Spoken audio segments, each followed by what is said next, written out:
que la anatomía de una profesión desconocida es hablar, lo que es muy importante, pero más que esto es traer los oyentes, ¿sabes? Como que la gente escuche. Posibilitar también un espacio para que se escuche i se entienda. Si poguéssim donar la benvinguda a qualsevol persona que estigués oberta a entrar en aquesta anatomia, crec que seria molt nutritiu com per adonar-nos del que podem oferir, perquè a vegades crec que no ens n'adonem de tot el coneixement que tenim totes les persones.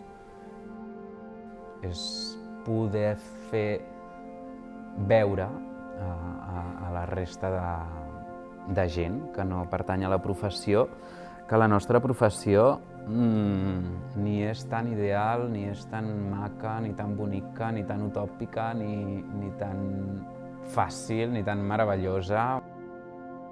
És com una forma de mirar cap endins. I en aquesta part particularment s'enfoca en les parts d'abusos, de violència i de males pràctiques, la part potser més oscura de la professió.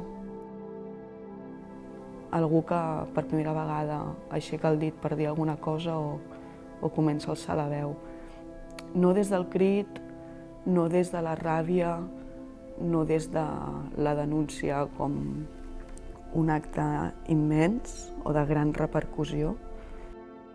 Qui se senti preparat, que no vol dir que ho estiguis, O sigui, no vol dir que serà fàcil ni això, però qui s'hi senti ja preparat, com jo ara mateix em sento, per poder, això, anar a la guerra contra el poder, com he dit abans, crec que ens toca sense excusa.